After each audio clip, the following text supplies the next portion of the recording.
বাংলাদেশের কোন নাগরিক কোন ধরনের ট্যাক্স বা খাজনা দেবে না আজ থেকে। বিদ্যুৎ বিল, পানির বিল, কোন ধরনের ইউটিলিটি বিল আর পরিশোধ করা হবে না। সকল ধরনের সরকারি বেসরকারি প্রতিষ্ঠান, অফিস, কলকারখানা, আদালত বন্ধ থাকবে। আপনারা কেউ অফিসে যাবেন না, তবে মাস শেষে বেতন নিতে যাবেন। শিক্ষা প্রতিষ্ঠান সমূহের সকল কার্যক্রম অনির্দিষ্টকালের জন্য বন্ধ থাকবে। প্রবাসীরা ব্যাংকিং চ্যানেলে কোন প্রকার রেমিটেন্স পাঠাবেন না। সকল ধরনের সরকারি সভা সমাবেশ আয়োজন বর্জন করবেন। বন্দরের কর্মীরা কাজে যোগ দেবেন না, কোনো মালামাল খালাস হবে না। দেশের সকল কলকারখানা চলবে না, দেশের কোন গার্মেন্টস তার কার্যক্রম চালাবে না।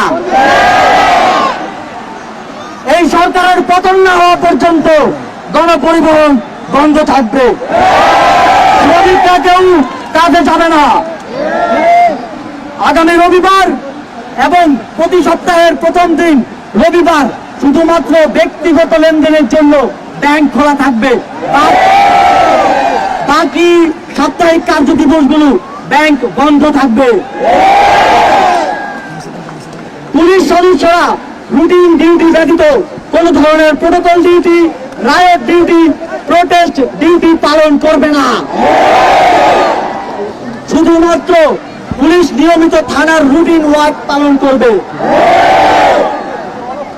বিজিবি ও নৌবাহিনী ব্যতীত অন্য বাহিনী ক্যান্টনমেন্টের বাইরে ডিউটি পালন করবে না।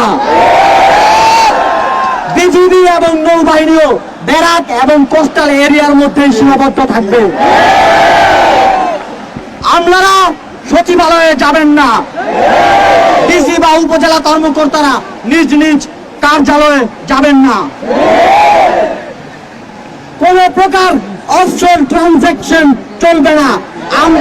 আমরা চাই না পতনের আগে এই সরকার দেশের অর্থ লুটপাট করে বিদেশে নিয়ে যাক। বিলাস দ্রব্যের দোকান, শোরুম, মার্কেট সবকিছু অনির্দিষ্টকালের জন্য বন্ধ থাকবে। আমাদের অসহযোগ আন্দোলনের আওতামুক্ত থাকবে হাসপাতাল, ফার্মেসি, জরুরি পরিবহন।